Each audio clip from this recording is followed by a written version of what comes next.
ईशान और सवी दोनों को लगी गोली।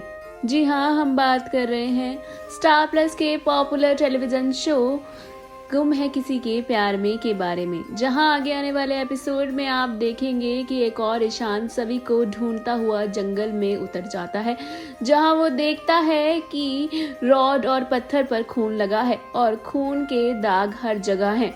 उसे देखकर ये सब डर लगता है। उसे लगता है कि कहीं सभी को कुछ हो तो नहीं गया। वो सभी के लिए बहुत ज़्यादा परेशान होता है। इसी के साथ ईशान हर तरफ जब सभी को ढूंढ रहा होता है तो वहीं दूसरी ओर सभी गुंडों से छुपी हुई होती है और गुंडे उसे ढूंढने की कोशिश करते हैं। सभी देखती है जैसे ही गुंडे उसके पास से चले गए हैं वो वापस से रोड पर आ जाती है।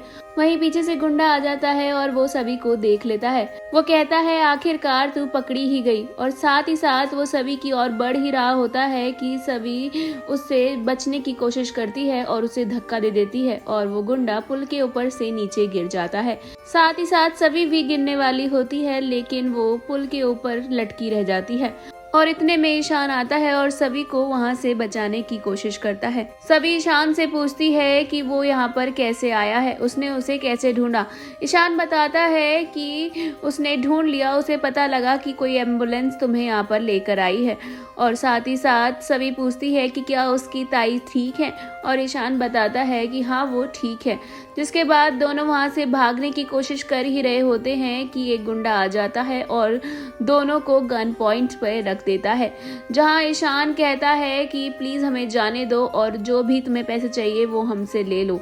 लेकिन वो इंसान नहीं मानता है और वो गन पॉइंट पर उन्हें रखे हुए होता है। इतने में सभी ईशान के आगे आगे खड़ी हो जाती है और ईशान पत्थर मार कर उस गुंडे को गिराने की कोशिश करता है। जैसे ही वो गुंडे को पत्थर मारता है वो गुंडा ईशान की ओर गोली चला देता है और सभी एकदम से आगे आ जाती है, जिसके चलते सभी को गोली लग जाती है और वो गोली सभी के साथ साथ ईशान को भी लगती है। इसी के साथ आगे आप देखेंगे कि दोनों ही पुल के ऊपर से नीचे गिर जाते हैं। दूसरी ओर निशिकांत यशवंत और सुरेखा को बताता है कि समृद्ध जेल से फरार हो चुका है और ये बात बताने के लिए पुलिस स्टेशन से कॉल आया था ईशान को, और उन्होंने ईशान और सभी को अवेयर रहने के लिए कहा है और समृद्ध कल रात से ही फरार है। ये बात सुनने के बाद यशवंत सुरेखा ईशान को लेकर टेंशन में आ जाते हैं और पूछते हैं कि ईशान कहाँ है। निशिकांत बताता है कि ईशान सभी को ढूंढने के लिए निकल गया है। जिसके बाद यशवंत को गुस्सा आता है और वो कहता है कि अगर ईशान को पता लग गया कि हमने ये सब किया है तो वो हमें माफ नहीं करेगा।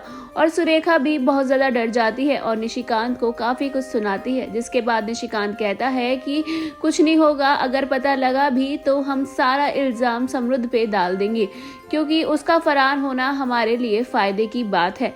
वहीं आगे आप देखेंगे कि ईशान और सभी दोनों के दोनों बेहोश पड़े होते हैं। दोनों को गोली लगी है और दोनों घायल होते हैं। साथ ही में वो गुंडा भी लेटा होता है वहीं और उसे होश आ जाता है। वो देखता है कि उसके पैर में बहुत ज्यादा चोट आई है और वो अपने पैर की चोट की वजह से गुस्से में होता है और वो सभी को मारने की कोशिश करता है। इतने में ही उस गुंडे के दोस्त आ जाते हैं और कहते हैं कि हम इसे मार नहीं सकते, हमें इसे दूर ले जाना है यहाँ से। और जैसे ही वो सभी को उठाने की कोशिश करते हैं उन्हें शुक्ला जी की आवाज आती है, जो ईशान को ढूंढ रहे होते हैं। और गुंडों को लगता है कि जरूर इनके साथ और भी लोग होंगे और वो वहां से फरार हो जाते हैं। सुरेखा रीवा के घर जाती है। रीवा बैल की आवाज सुनती है और उसे लगता है कि ईशान आया है और वो भागती हुई गेट खोलने जाती है और सुरेखा को देखती है और रोकर उसके गले लग जाती है, जहां सुरेखा उससे कहती है कि वो ये शहर छोड़कर ना जाए, वो ईशान से शादी कर ले, क्योंकि उसने एक जबरदस्ती की शादी करी है और ये शादी उनकी नहीं चलेगी। जिसके बाद सुरेखा को जाने के लिए कहती है रीवा की मॉम, और रीवा की मॉम काफी कुछ सुनाती है सुरेखा को और सुरेखा के मुंह पर गेट बंद करने लगती है। और सुरेखा रीवा से कहती है कि उसके घर के दरवाजे हमेशा उसके लिए खुले हैं और सुरेखा वहां से रोते हुए चली जाती है। आगे शो में क्या होता है इंटरेस्टिंग है जानने के लिए stay tune on volley TV.